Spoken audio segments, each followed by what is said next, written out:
Those who control the past, be it by history books, controls where the future goes. Those who control the present, be it by the restriction of information and the truth, controls our perception of the past.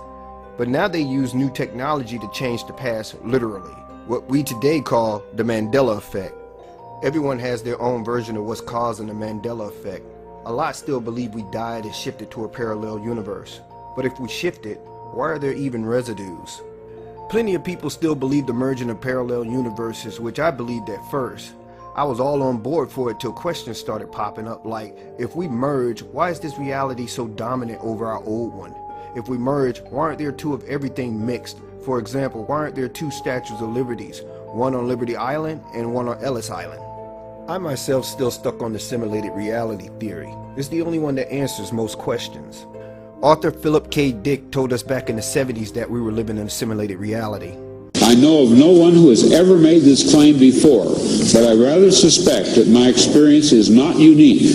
What perhaps is unique is the fact that I am willing to talk about it.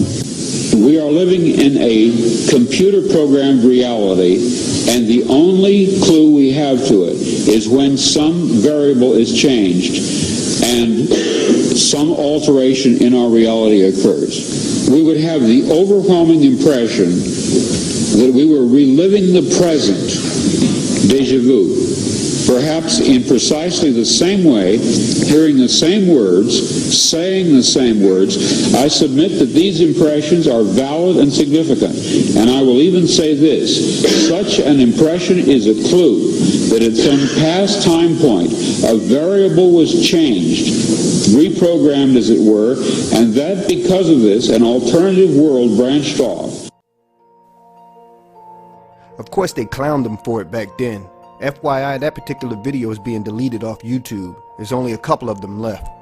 But whatever they are doing, it seems to be increasing and making too many changes in a short period of time, and they are screwing things up, which is why we have so many residues. If our old memories are so faulty, why all the residues? Why are so many of us remembering so many things a certain way all of a sudden? I don't think we had that kind of problem on anything 30 years ago. We may have missed it because it was small changes. Now there are undeniable major changes. In this video, I'm going to point out things that pops into my head every time I see changes that causes me to believe we're in a simulation. I have to mention that I'm not saying that this is what's happening. I'm just giving my opinion on what I believe and maybe help you out in some of your theories as some of your comments help me out in mine. These are a set of codes I'm using as an example. These in particular are a set of YouTube video codes. These scientists found a way of changing the code in our reality. Since we really don't know how these things work, let's say they have a master code and a slave code.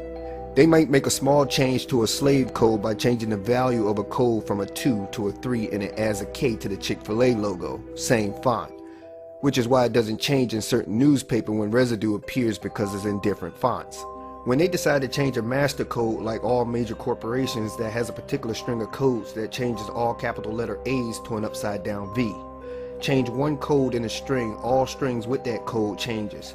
I'm not saying that this is how it works, I'm just giving you some ideas of one possibility.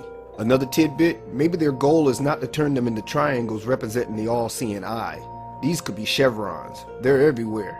NASA has them all over their logos. And every time they make changes, the AI system we already been in compensates for the changes. For example, in order for this new code to work, the AI will have to change this equation. In order for that equation to work, it makes these changes. And so on, all the way to the past. It's the reverse butterfly effect. The changes you make in the present affects the past. And the further it goes back in time, the more and bigger the changes are, which are the side effects we call Mandela Effect. Once the past is changed, the past catches up with us, changing our present and future. I say we're in the AI system already because it is detached from the hive mind. The AI doesn't know what we remember. Just like our brains, it fills in the blanks, but it fills it with things that doesn't make sense. Meaning whoever created this AI programmed it to know how letters are pronounced, but not the spelling of words. So it fills in words with odd letters that can still work. Songs with different words as long as it rhymes and still oddly fits. These scientists, I believe, not sure of themselves or what they're doing, which is why they keep trying to fine-tune it, and the only way to find out is to keep testing it. That would be the reason of the frequencies of the Mandela effects. They are not even concerned of the consequences of their actions. They went as far as to change our location in time and space. We moved from the Sagittarius Arm to the Orion Spur. There are so many different versions of images that I'm not sure which one is the accurate one, but most of them appear to make our sun closer to the source, or the center of the galaxy. And if that's the case, our sun would be a younger sun, which would explain why our sun is white today. It may also explain why some of what used to be small animals are now bigger. Speaking of animals, on Facebook's group Mandela Effect researchers page, shout out to Kira, I hope I'm saying your name right. Member Eric Michael deserves recognition for the work he's done in finding so many effects. He's posted over 160 new animals and insects, most of them found this year alone. That's a red flag right there, so many in 1 year. He's even posted plenty of the new body changes, which got me thinking, is it possible that the body changes is the result of the Schumann resonance?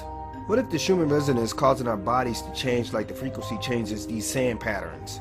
Since we're part of this planet and the frequency keeps changing, maybe we change with it. I guess that would be easy to find out if every time the Schumann resonance change, check to see if our bodies change. I'll let somebody else handle that mission. How long has this been going on? If we do see changes, our brains are programmed to fill in the blanks with logical answers. We may have seen changes all our lives, but we brushed it off because we made excuses to ourselves of the changes and didn't think twice to look into it. Kit Kat, one of my favorite candy bars. I've been eating it since I was a kid. I still eat it to this day. Did you know Kit Kat used to have 5 sticks? I remember the time it changed to 4. I took it as the company just being cheap and cutting corners. That was my logical answer.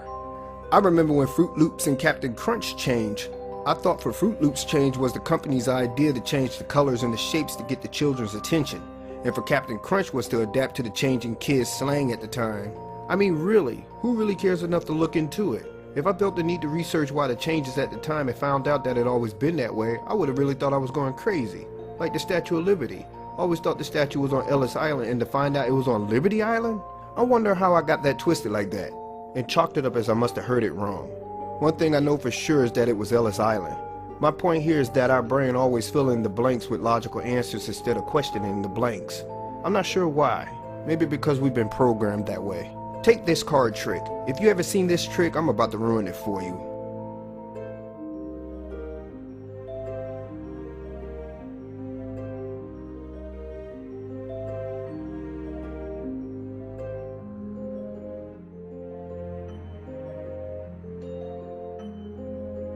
So the trick is, while you focus on the one card that you know for sure, you didn't realize all the cards have been changed.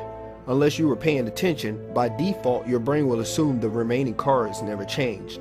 And if you only saw this trick once, and only once, you will go on believing this. The reason some people can't see the changes of the Mandela Effect is simply because they weren't paying attention. That's it. You also have those that just don't care. In this busy world we live in, no one could possibly remember every little details of everything every day because ain't nobody got time for that. But then there are things you can't help but notice the changes. And it surprises me how many people never look at the sky. I look at the sky every night, and when I see something that looks different, I take pictures of it. Here's a shot of Venus I took with my old camera in 2015 because I'd never seen it that bright before. This was a year before I knew anything about the Mandela Effect. I asked people, isn't that star a little brighter than usual, and they just shrug their shoulders and keep moving. How they do that? For all they know, it could be an incoming meteor. Now here's some shots I took of this so-called smiling moon that was very odd from the beginning. I look at the sky every night and never seen this before. I checked online to see if this is a regular thing now and found out there are pictures of it in 2008 and 2010, but from the other side of the planet. We're not supposed to be able to see this.